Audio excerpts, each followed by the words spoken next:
Hey, good weekend to you. Welcome to Leading Edge. I'm Jerry Anderson. Good to see you guys. You know, I say back to school, and normally you'd be thinking, well, hey, we had a great summer, right? Normally that's what back to school feels like, but there's nothing normal about this school year, or frankly, last school year, the way it wrapped up. But it is back to school in Toledo and in Bowling Green and around Ohio. That time is upon us. Not everyone's thrilled about that development in these pandemic times. Many have expressed concern about the state basically using the COVID vaccine as kind of a bargaining chip in an effort to get back to in-person education. Kevin Dalton is president of the Toledo Federation of Teachers, Local 250, representing, I read, it was something like 3,000 educators? Approximately, yes. A lot of folk. Mr. Dalton, good to see you again. It's been too long. Educators have been singled out to get the vaccine as part of the preparation for everybody getting back in those buildings. In Lucas County, that happened earlier this month. I think just something like last week. How'd that go? How many of your members rolled up their sleeves? So first, let me say thanks, Jerry, for having me on the show. Last Friday and Saturday was our first opportunity to access the vaccination. And from a quick straw poll that I did with our members, we have around 70%, to my knowledge, of our members that opted to be vaccinated. Did your members, Kevin Dalton, did they look at this as a prerequisite for returning to the classroom? We're not going back in until boom, or unless we get that. You know, a lot of our folks feel and would feel more comfortable if they were not returning to in-person instruction until after they've had the second dose, and that second dose has had the opportunity to be in their system in order to provide that 95 to plus efficacy rate. So they don't see it. I mean, they would like it to be a prerequisite. They want to get back to the classroom. In-person instruction is something that we've been striving for really since March 16th of 2020. Yeah. And we see this as an opportunity to get back to school safely, but that want to get back in, we definitely are adamant that we have these conversations around the balance and commitment to safety. And we see that vaccine is the first step. As you know, I do small work with a school district here in Wood County called Bowling Green. Go Bobcats. And I'm supposed to be getting mine on Friday. As you watch this, folks, this weekend, Jerry should have had his first shot.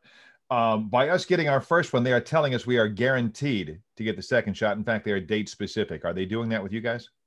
Yes. When you went through the process, and let me say, I can't say enough for Bob Baxter, the CEO of Mercy Health, and others. It was a flawless process for our educators and our members to go through there.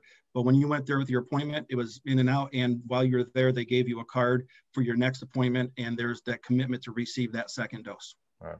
Your members, and you said this earlier, and I want to make this very, very clear. Your members clearly favor a return to face-to-face teaching, right? We're agreed on that. Yes. Okay. But some are saying, are some saying we're kind of rushing that return? The district made an announcement about 3 or 4 weeks ago that they're planning on returning to in-person instruction via a hybrid model effective February 22nd. And shortly after that announcement, I had a membership meeting / call with our folks, and we did a poll in there, and it was around 64% felt that the announcement was premature, and they wanted a commitment to safety, and that includes the vaccinations, the double dose and the vaccinations.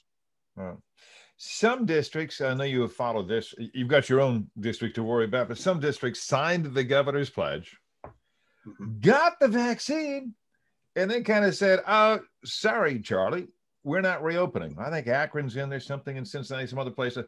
What's your reaction to those districts? Good for them. I believe the governor was out of line by using the vaccination as a tool to hold some communities hostage to get the vaccination and say, well, if you want it, you have to, the superintendent, you have to sign on this to go back to school. And interestingly enough, on that, the sheet that he had the superintendent sign, it did say, you would commit to go back on March 1st, regardless of the vaccination or not. So he wasn't even promising to get the vaccinations into the community in time for educators to be vaccinated before March 1st. Yeah, and in the update from just this week, no plan to punish schools breaking vaccine bargain. And really, he can't say, well, you're not getting the rest of your shots. Then it would look like the state's reneging. I mean, are we about vaccinating people or aren't we? Exactly. I need to take a break. When you guys do get back in the classrooms, you're facing all sorts of situations. I mean, kids who've been remote learning, I think some probably have done very well. Some may be in the middle. I'm thinking some are maybe way behind the eight ball. I want to pick it up. Can we do that? Kevin Dalton's the president of Toledo Federation of Teachers, Local 250. We're going to talk more about the back to school. We hope for the home stretch for the spring break all the way to summertime. But we'll talk about that when Leading Edge returns.